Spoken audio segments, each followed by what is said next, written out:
Just wanted to do more of it. It fulfilled you. Fulfilled me, 100%. Loved it. Disappointments at all, the whole thing. I still have that in me. But I also, at the time, was living with my girlfriend, now my wife, and maybe she gave me a few hints that this was perhaps not the ingredients for a successful relationship. And I also realized that every time Outside Magazine would show up in the mail, it would depress me. Yeah. And I go, okay, I gotta, and that's not an overnight, but a gradual realization, I gotta do something about this.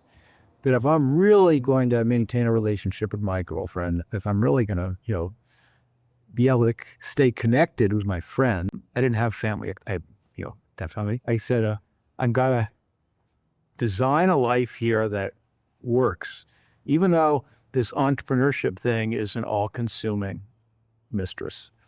It'll take all the time I give it and keep asking for more. So I've got to figure out something different here. And I've been working on that for about 37 years now, and still working on hacks to get better at it. But I think, and I'll give you the classic hack, and I've certainly told this story before, so pardon me, but one of the hacks we had was before starting Netflix, I had this thing where I go every Tuesday, 5 p.m., I am leaving the office. Wife's getting a sitter if we have kids, and we're going to go out and have a date night. No distractions, no phones, nothing. And that was religious. And, if there was a crisis, we're going to wrap it up by 5. You got to speak to me. You need to meet me. We're going to meet. Everybody knows everybody expects what's going to happen. On the way to the car. And as you know from having done startups, that's really hard because you always feel you've got to deal with stuff when it comes up. And I said, no, I am resolute. This is an unbreakable pact with myself. But the amazing thing is, like most habits, after 2 or 3 months, it's like magic. The crises stop happening after 5, and the meetings. It was okay. It was okay. And more importantly, so many of us get up, go, it's really important. This is a marathon, not a sprint. It's important we all spend time. But what I was doing is walking the walk, and I was modeling the behavior, not just talking about it. And to my great delight, people also began carving out space to take care of the things they had to take care of. And the other things I mentioned before, I was an outdoors guy. And unfortunately, my habit was not carving Civil War soldiers, which I could do at night in the attic.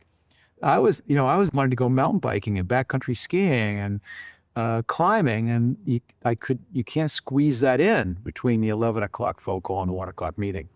And if I was going to continue to have that in my life, I had to design a life that could accommodate all 3 of those things. Anyway, it's a long story to say, I've been working on that for 37 years. So when you say, what does success look like to me?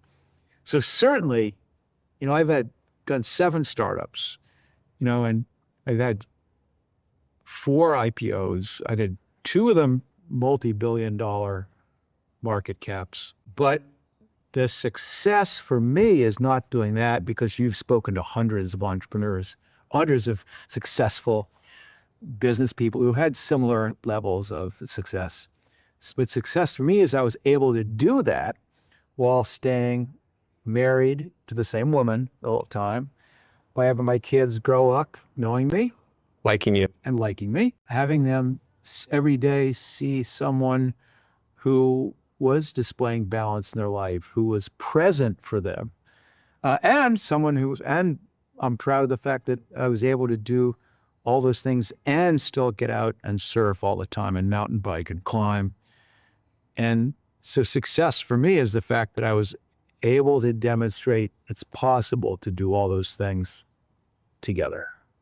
So looking back, I go, holy crap, I can't believe I think I pulled that off. I've heard this entrepreneur named Ryan Smith, who started Qualtrics and now owns the Utah Jazz. The way he's described it is that unicorn founders, the true unicorns, are the ones that are able to scale their business and their life at the same time. Yeah. And I was just speaking with someone recently who's very connected in Silicon Valley, and they basically said, a large majority of the people that he knows that are very successful have not enacted a strategy to scale these things together. And as a result of not having a good strategy, this other side has kind of fallen out as the work stuff has kind of taken over.